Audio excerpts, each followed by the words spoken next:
Ok, muito bom dia. Bom dia a todos, um feliz sábado. Estamos bem distantes, né? A pessoa gosta muito de ficar lá atrás, né?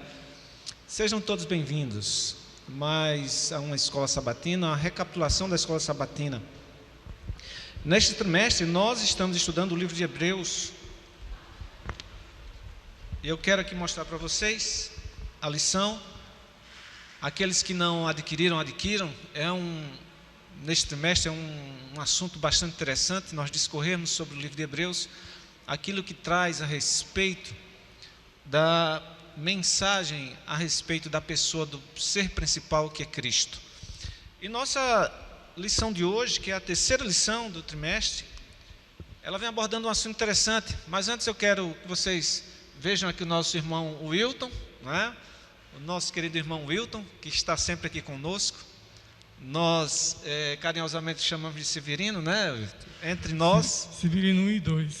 Então, assim, nós estamos felizes por estar aqui com vocês, para podermos trazer um pouco mais do assunto da lição da escola sabatina. E o título da nossa lição, Wilton, é o Filho Prometido.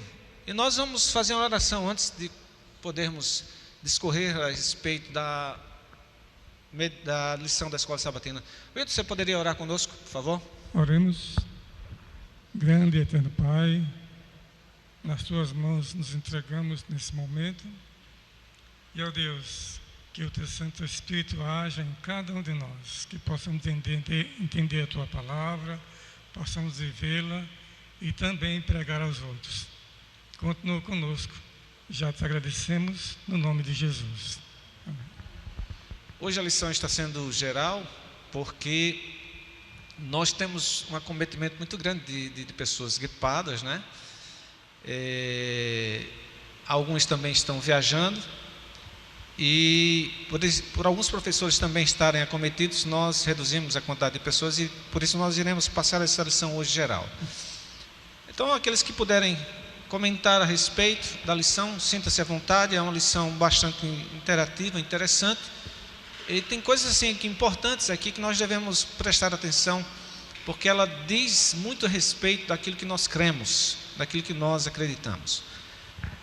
Logo depois que Adão e Eva pecaram e o pecado foi introduzido ao mundo, Deus chegou para ele com uma promessa de que haveria de vir a semente para restaurar todas as coisas. Adão e Eva achavam que seriam seus filhos. E logo que tiveram seus filhos, eles pensavam que seriam eles que trariam esta salvação, esta redenção. Ao longo da história bíblica, essa promessa foi dada também a Abraão, foi dado a Davi. Mas eles não sabiam que não seriam, vamos assim dizer, descendência da criação, mas descendência do próprio Deus. A pessoa do próprio Deus viria a esta terra, agora pela descendência humana, para poder ser aquele o prometido, da qual nos restauraria e da qual nos livraria da maldição do pecado. Wilton, nós temos aqui no verso áureo, e é a respeito do verso áureo que nós iremos discorrer nesta semana, nos fala sobre nos últimos dias. O que iria acontecer nesses últimos dias, da qual é dito lá em Hebreus? Quando fala assim, últimos, eu estava vendo antes no Antigo Testamento, quando falava em últimos dias, né, falava quando Cristo iria nascer, né? Hoje, quando a gente fala em últimos dias, a gente pensa em hoje, quem sabe amanhã, a gente está nos últimos dias. Mas ele fala assim, quando o tempo chegasse, aí nasceria o rei, que iria dominar todo mundo, não era só Israel, iria dominar todos, e todos ele ia trair para si. E imagine que o trabalho de Israel no passado também seria atrair o mundo para si, atrair o mundo para Deus, e eles não fizeram isso. Hoje nós temos também a mesma coisa, precisamos atrair o mundo não para nós, né, mas para Cristo, como aquele que é o autor, consumador da fé, aquele que também foi o autor do universo, aquele que nos criou e cuida de cada um de nós ainda hoje. Os irmãos quiserem fazer algum comentário, fiquem à vontade para tecer algum comentário. É interessante nós notarmos que esse rei tão esperado, as pessoas achavam, né, Wilton, que eles iriam restaurar a nação de Israel, iriam fazer esse domínio sobre todas as outras nações. Só que lá no início, onde foi prometido ao povo, onde foi prometido a Adão e Eva, que viria a sua semente, seria para a restauração e atração do povo, mas de forma espiritual. Cristo viria aqui como um rei, ou seja, a promessa é de que viria um rei para restaurar todas as coisas. E eu acredito, Wilton, que ao longo de toda a trajetória dos reis de Israel, eles talvez tivessem pensado que o próximo rei talvez fosse o restaurador de todas as coisas, não é? É tanto que eles esperavam o Messias, né? Só que a diferença grande é que não veio alguém com aquele resplendor que eles esperavam, né? Alguém da nobreza, alguém rico, que ia guerrear, ia vencer os romanos, e a quem quer que estivesse escravizando Israel, ele seria vencedor. E os judeus geralmente seriam livres. Wilton, aqui nos faz uma pergunta, quando foi inaugurado o Reino de Deus? Vocês devem ter visto aí na lição, que na resposta seria na crucifixão e ressurreição de Cristo, quando ele venceu a morte. Aqui se estabeleceu, de fato, um movimento profético, a profecia cumprida, quando Cristo vem, e neste momento aí é dado a conhecer e dado a esclarecer as relações ou tudo aquilo que se referia ao Messias no Antigo Testamento.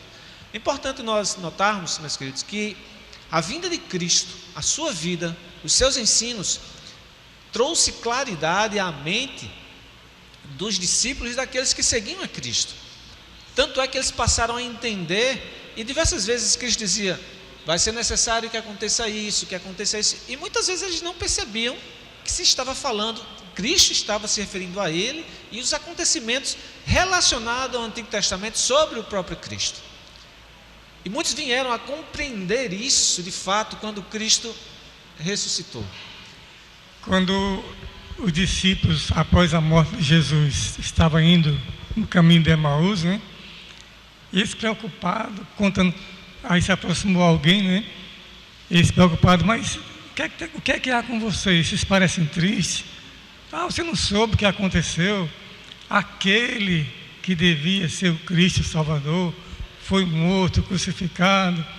Aí Cristo aproveitou a oportunidade e contou desde Gênesis até ali ao tempo deles o que iria acontecer com o Cristo. E aí os seus olhos foram abertos. Eles dizem: não nos parecia que os nossos olhos estavam fechados para a gente não entender, né? Até que eles entenderam. Então, toda a Bíblia fala de Jesus. Se você for falar de Jesus e tirar o Antigo Testamento, não vai adiantar. Você precisa usar os dois testamentos para falar de Jesus. Muitos profetas que tiveram ao longo da história, eles sempre prenunciavam a chegada, e através de suas profecias, a chegada do Messias.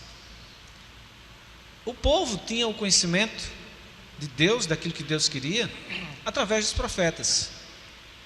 Mas a lição nos diz aqui, e o verso nos fala que nos últimos dias Deus nos falaria através de alguém. E quem é esse alguém? Seria o seu filho. Então Deus nos falou pelo Filho nos últimos dias. Lá em Hebreus 1, do verso 1 ao 4, tem uma ideia central neste texto, e nós encontramos que o próprio Deus viria em carne e osso para falar diretamente ao povo sem intermediário.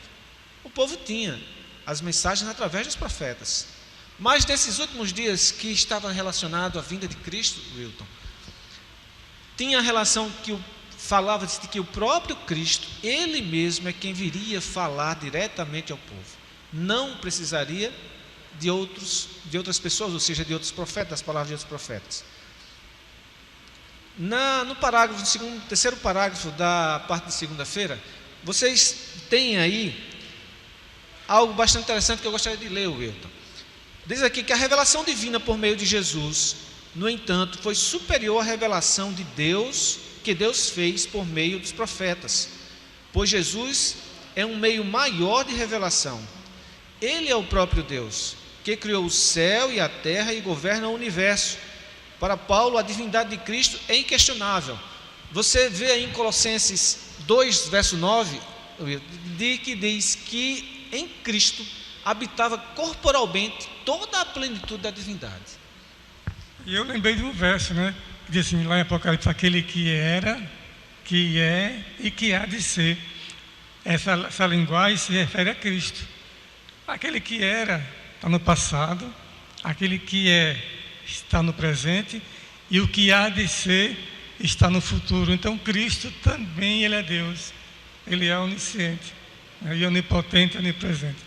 É interessante nós percebermos, meus queridos, que neste verso de Colossenses 2, verso 9, e aí quando se fala na questão de plenitude, ora, o que é que eu entendo por plenitude?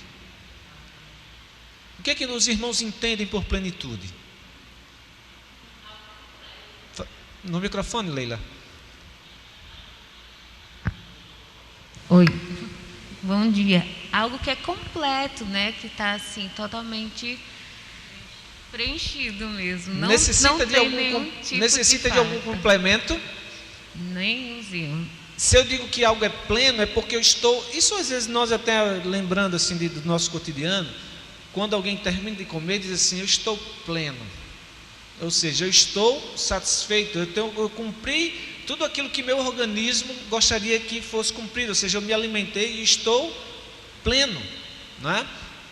Então aquilo que é pleno, aquilo que é dito que é pleno, é aquilo que é completo, não existe necessidade de complemento. Então o verso, Paulo está dizendo aqui que em Cristo, corporalmente, ele como homem, habitava toda a divindade, plenamente. Ou seja, não tinha em Cristo a necessidade de algo mais, porque ele era plenamente divino, plenamente Deus. Sim. Nós entendemos e sabemos que muitas pessoas têm um contraponto a respeito de achar que Cristo não é Deus. Mas nós encontramos evidências muito fortes na Bíblia para entender de que Cristo de fato, ele quando veio ao mundo, e entender isso é importante, de que Cristo ele era Deus. E no momento que ele estava aqui, ele estava sob a condição de um homem, sujeito a todas as condições de um homem. Entender isso e compreender isso, clarifica bem o nosso pensamento a respeito de entender, poxa, por que Deus, se ele era Deus, por que tais e tais coisas não aconteceram? Mas nós não podemos esquecer, e não devemos esquecer de que Cristo, quando esteve aqui na terra, ele esteve na condição de homem, e submetido às condições de homem. E Cristo se submeteu às condições de um homem, mesmo tendo a capacidade de atuar e ser como Deus. E bem notório isso, da gente entender e lembrar de que quando Pedro desferiu a espada sobre aquele servo, sendo o soldado, e que Cristo, olha, acaso eu não poderia chegar e pedir aos milhares de anjos que viessem e me ajudar? Só bastaria eu dizer, me ajudem. Mas Cristo, mostrando aí a sua divindade, ele não se apoderou da sua condição divina para se submeter a um benefício enquanto esteve aqui na terra como um homem. E nós entendemos então aí que essa plenitude da qual Paulo fala a respeito do que Cristo tinha em seu corpo, plenamente Deus, isso demonstra ainda assim de que ele, como sendo Deus, ele pôde demonstrar que ele não poderia e não deveria utilizar os seus poderes de Deus enquanto estava como homem, suportando todas as coisas como homem. Por que será que Cristo veio como homem, né? Podia ter vindo mais forte, quem sabe um anjo poderoso, né? Mas ele veio como homem para mostrar para nós que podemos vencer o pecado quando estamos com Deus. Você percebe na sua vida cristã que às vezes que você caiu foi porque você se distanciou de Deus.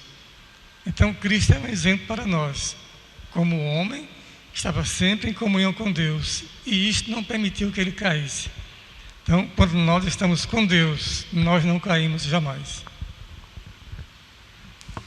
Aqui nos fala também que Cristo, ele era, me refiro a enquanto esteve aqui na terra, porque este comentário estava relacionado à pessoa de Cristo enquanto ele esteve aqui na terra. Ele era o resplendor da glória de Deus. O que nós entendemos sobre isso, Wilton? O que eu entendo que Cristo, ele era o resplendor da glória de Deus? Ele veio mostrar para os israelitas, ou qualquer nação que o quisesse conhecer, que ele representava Deus, ele era Deus. Quando ele falou assim, eu sou. Naquela época, quando alguém falava assim, que eu sou, a pessoa estava dizendo que era Deus. Eu sou a luz do mundo, eu sou o pão da vida, eu sou a água da vida. Então, assim, eu sou Deus.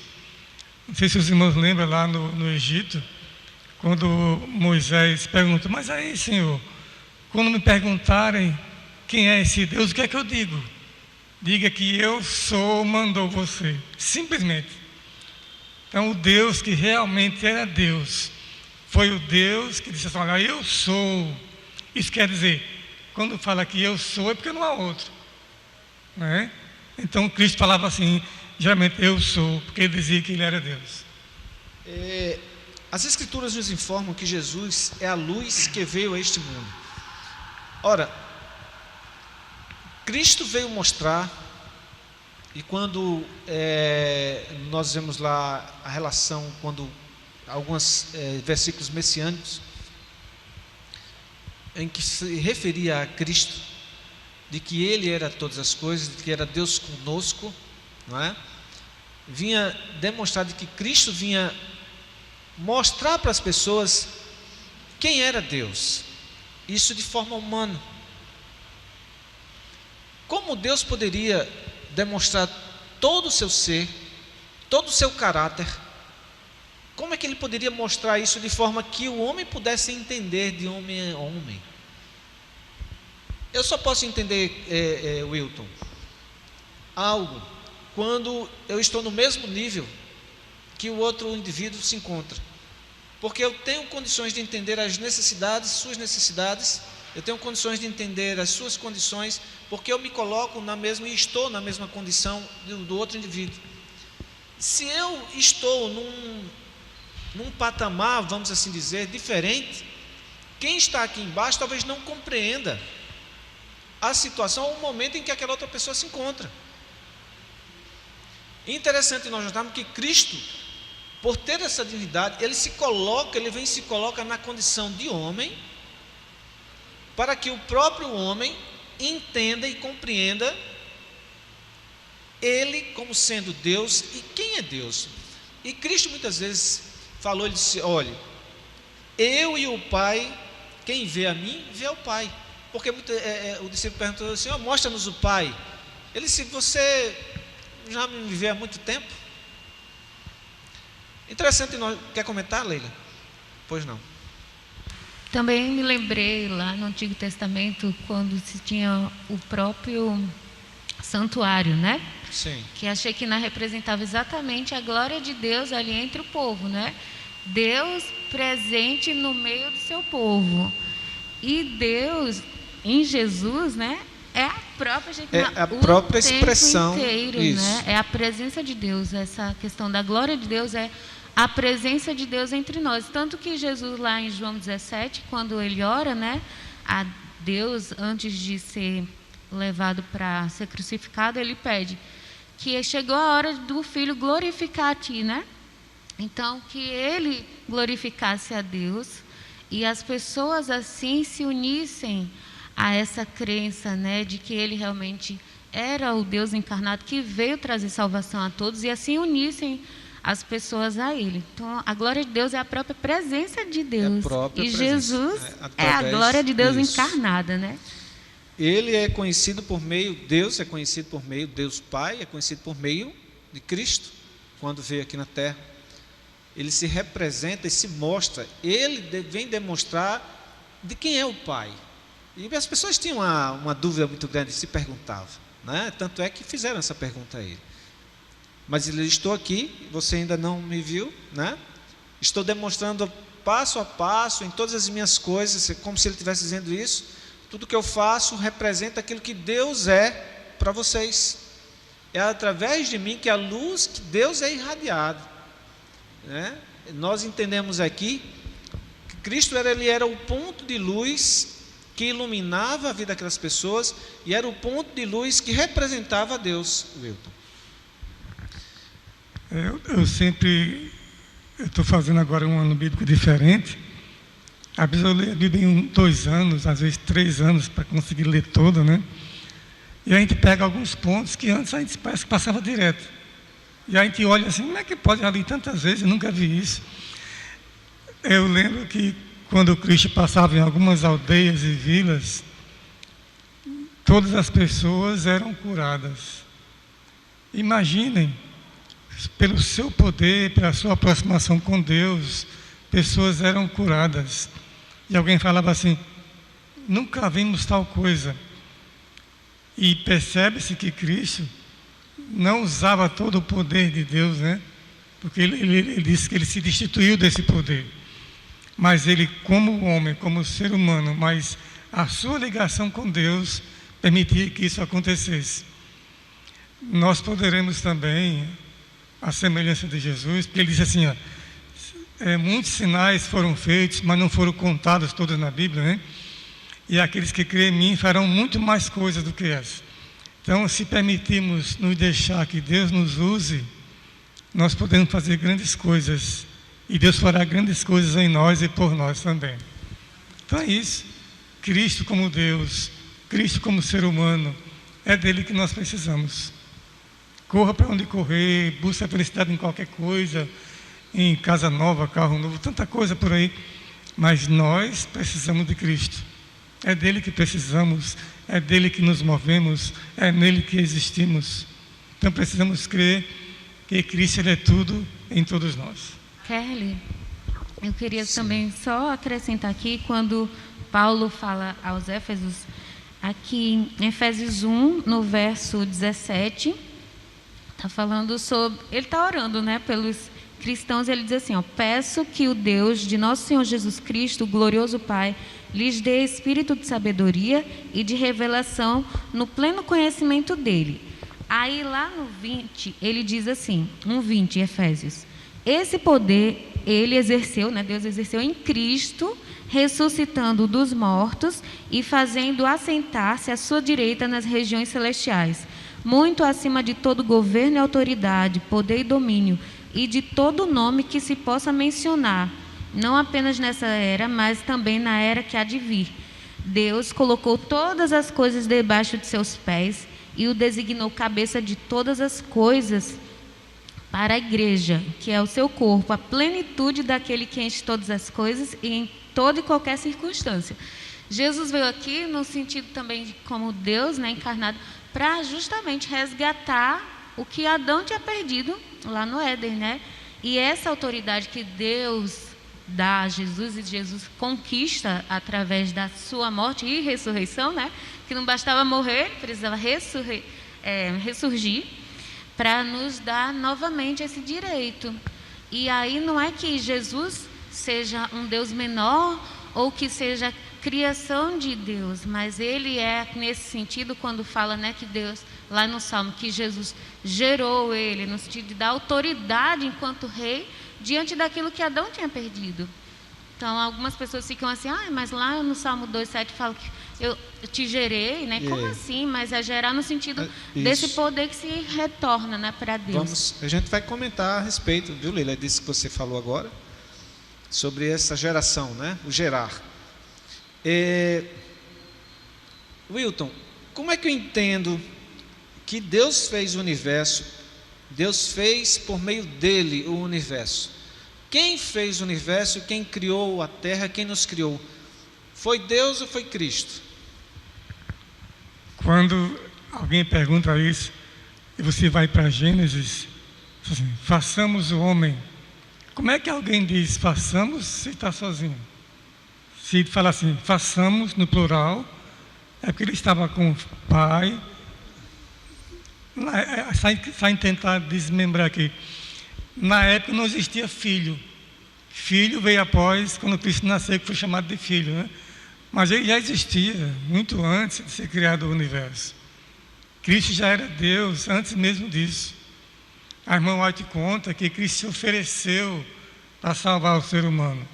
Então ele já existia muito antes de ser criado o universo. Então Deus, quando fala Deus sozinho, porque os três se tornam um. Quando Deus fala assim, eu criei sozinho, Ele quer dizer que não existia outro Deus, né? Porque algumas nações aí creem em outro Deus e diz que esse Deus criou também o universo. Lá no Oriente tem algumas crenças assim. É importante nós notarmos o contexto da qual foi dito isto, né, Wilton? Na criação, quando se diz assim, e disse Deus, façamos o homem a nossa imagem e semelhança, torna-se evidente de que aqui está se falando de uma pluralidade, não é? Então, existia alguém ali para você dizer, eu não posso chegar sozinho e dizer assim, eu estou só e vou dizer assim, façamos alguém conforme a nossa... não tem como, eu tenho que ter alguém ao meu lado para dizer isso, né? Eu tenho que ter, e você citou bem, quando o texto diz aqui na lição, lá em Isaías 44, 24, 45, 18, Neemias 9, 6, tem uma referência sobre eu fiz sozinho, eu constituí sozinho, eu estava sozinho. Tem a relação com a comparação com o que as pessoas faziam de que existiam deuses naquela época. Então eu disse, se eu fiz isso sozinho, não há outro Deus além de mim, como diz lá em Isaías, que não existe, Isaías 44, sim. Então, essa conciliação, eu só posso conciliar Cristo como sendo Criador, Deus Pai como sendo Criador, se eu considerar que Deus é realmente a composição de três pessoas. E aí eu vou entender que aí Cristo pertencente a essa condição de Deus, aí eu vou entender de que Ele esteve e Ele fez parte da criação e fez parte da criação do mundo. Pois não, irmã Aparecida? E aqui em João, não é? No capítulo 1, versículo 1, diz assim, no princípio era o verbo e o verbo estava com Deus e o verbo era Deus. Ele estava no princípio com Deus. Todas as coisas foram feitas por intermédio dele e sem ele nada do que foi feito se fez. Lá no verso 18 diz que esse verbo se fez carne e habitou entre nós, né? Cheio de graça. Então esse verso está se referindo a Cristo. Numa outra tradução, o verbo tem a tradução de palavra, né? E a palavra, não é isso? Então a esse verso está se referindo a Cristo. Então eu só posso ter essa conciliação, que é a indagação que a lição faz, se eu realmente considero Cristo como Deus. Se eu não considerar Cristo como Deus, eu não tenho como entender de que Ele estava na criação e de que Ele fez todas as coisas. E que nele habita corporalmente toda a divindade. Lá em Gênesis, no começo, no princípio da criação, quando Moisés, inspirado por Deus, contou a história da criação, ele não deixa margem ao dizer assim, não, comenta alguma coisa, comente se está certo, comente se foi Deus que criou. Não. Ele diz que Deus criou. E ponto final. Foi Deus o nosso Criador, o Criador do universo, o nosso Criador e também Redentor. Então ele não deixa nenhuma margem para alguém comentar, não, porque eu acho que foi assim, eu acho que foi em 6.000 anos que Deus criou, né? Não é, a Bíblia não é assim. Fala assim, porque Deus criou o mundo e criou em 6 dias. E ele estava acompanhado, sim. Kelly, licença, aqui também fala do termo primogênito, né? E aí, às vezes, a pessoa, mas o primogênito significa que é o primeiro que foi gerado, né? Só que o próprio comentário da lição diz que, inclusive, Davi é chamado de primogênito de Deus, no Salmo 89, 27, embora ele fosse caçula, né, dos seus irmãos. Não tem essa conotação de primeiro no sentido de gerado, né? Do mesma forma que diz aqui, que Jesus, ele é considerado no Novo Testamento primogênito de Maria, o primogênito entre muitos irmãos, Romanos 8, 29, o primogênito de toda a criação, em Colossenses 1,15, e o primogênito dentre os mortos, Colossenses 1,18 e Apocalipse 1,5. E diz assim, esses textos mostram que o título primogênito se refere à preeminência de Cristo na igreja, sobre a criação, o cosmos e os ressuscitados. Tem a ver com a importância, né? Não com a sequência, né? É interessante nós observarmos isso, irmãos, e a lição ela traz esse assunto bastante, e é interessante nós aprendermos isso, porque como eu disse no início, isso faz parte do nosso conhecimento, faz parte da crença doutrinária que nós temos. Na parte de quinta-feira, tem algo bastante interessante, e Leila já tinha traçado um comentário anteriormente, que diz assim, eu gerei você, ou eu hoje te gerei. Esse verso ele é atribuído a Cristo no Novo Testamento, mas resgatado lá do Velho Testamento. Salmo 2,7. Quando nós vamos no Antigo Testamento, lá em Salmos 2, verso 7, nós encontramos esse texto, mas encontramos também em outras partes, lá em Samuel, tem referência sobre esse mesmo pensamento. Aonde aqui o salmista, ele diz assim, tu és meu filho, eu hoje te gerei. Quando nós lemos todo o Salmos, nós encontramos aqui que está se referindo a Davi e a entronização de Davi como rei. Mesmo porque Davi já estava criado, Davi já era homem. Então o texto ele tem referência, esse hoje te gerei tem relação com a entronização de Davi como rei. Então quando isso é resgatado do Antigo Testamento e colocado lá no Novo Testamento, sobre o mesmo verso, extraído aqui de Salmos, tem referência sobre a entronização de Cristo como rei, aqui na terra. E mais adiante, nós vamos ver esse mesmo verso dito em Hebreus, e quando você lê todo o capítulo, você vai entender que agora Cristo está sendo colocado como sumo sacerdote. Mas ele usa o mesmo texto, tu és meu filho, eu hoje te gerei. Dando a entender, quando nós extraímos da base onde foi extraído esse texto, a origem, e como ele foi colocado, nós vamos entender que o verso ele é utilizado para mostrar a entronização de Cristo como sumo sacerdote. Deus coloca então Cristo em duas condições, como rei, entronizado como rei, e entronizado como sumo sacerdote. E Cristo hoje é o nosso sumo sacerdote. Foi colocado, então, para vocês entenderem, meus queridos, porque há uma confusão e há um entendimento de algumas partes dissidentes de que Cristo, eu trouxe agora como foi retirado, de onde foi retirado, qual o sentido do texto, e agora eu vou explicar por que nos é importante entender isso. Porque esse texto tem uma relação muito importante, porque muitas pessoas acham que Cristo é um ser gerado. E alguns acreditam, Wilton, que gerado é diferente de criado. E existe uma diferença entre um ser criado e um ser gerado. E tem muitos que acreditam que Jesus foi gerado. Em algum momento, na eternidade, Cristo foi gerado através do Pai. Ou seja, Cristo teve uma origem. O que é que você acha a respeito disso, Wilton? Esse verso, como ele já explicou, se referia a Davi, entronizado, né? Quando esse verso foi acreditado a Cristo, ele já era grande, 30 e poucos anos, né? Não podia ser gerado ali. Mas o momento que ele realmente se entregou ao trabalho de Deus, é como se ele dissesse, hoje você começa, né? Hoje você foi gerado. Não se refere à criação de Cristo, como se em algum tempo ele fora criado. A Bíblia não mostra em nenhum momento que Deus foi lá e criou Jesus. Não mostra.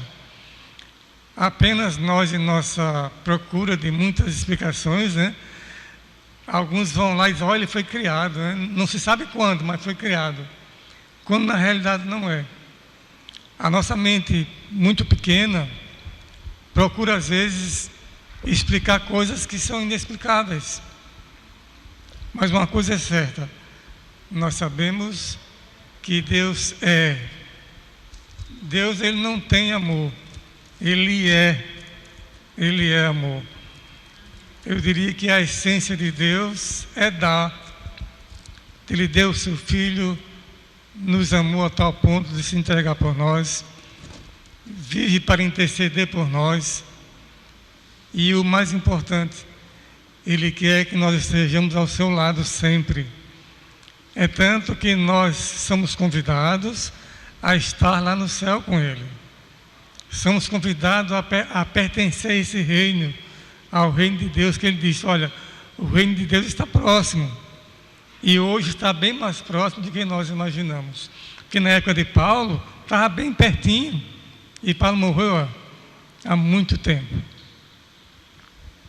Wilton, fazendo as considerações finais, qual a importância de Cristo na sua vida? Aqui o texto, o verso áureo, ele traz toda a importância de Cristo na história da humanidade. Mas e na sua história? E na sua vida? Qual é a importância de Cristo? Essa é uma pergunta, Wilton, que nós fazemos, porque Cristo ele teve uma importância imensa em todo o processo redentivo do ser humano. Mas esse processo redentivo, ele tem importância para mim? Cristo é importante para mim? O que Ele fez é importante para mim? A Bíblia demonstra aqui claramente de que Cristo ele veio e se despojou daquilo que poucas pessoas, talvez em pensamento são, não fariam. Mas Cristo não pensou em si mesmo. E Ele buscou fazer da vida dele algo que desse sentido à sua vida. Foi isso que Ele fez. O pastor Bulhão disse uma vez que esse amor de Jesus por nós é um amor louco. Não dá para entender, né? E, queridos, uma coisa é certa. Se você procura a resposta que você ninguém explicou, você passou a vida todinha procurando essa resposta, que é a pergunta que você faz e não há resposta, esteja certo. Lá no céu, Deus irá responder todas as suas perguntas. Fique certo disso. E eu só ia complementar aqui para a gente encerrar, que já está o tempo, né, indo embora, que assim, é tão sério essa questão de crer que Jesus veio, né, encarnou-se mesmo como homem, que lá em 1 João 4:1, o que João fala, né, aconselhando as pessoas com relação a testar os espíritos, ele diz, amados, não creiam em qualquer espírito, mas examine os espíritos para ver se eles procedem de Deus, porque muitos falsos profetas têm saído pelo mundo. Vocês podem reconhecer o Espírito de Deus deste modo. Todo espírito que confessa que Jesus Cristo veio em carne procede de Deus. Mas todo espírito que não confessa Jesus não procede de Deus. Este é o espírito do anticristo, acerca do qual vocês ouviram que está vindo e agora já está no mundo. Então, a encarnação de Deus, como, né, Jesus, é um ponto crucial até para a gente discernir as falsas profecias, né? E hoje em dia a gente vê muitas pessoas contestando. Então, quer saber de Deus? Vamos focar em Jesus, porque Ele é o próprio Deus conosco. Amém.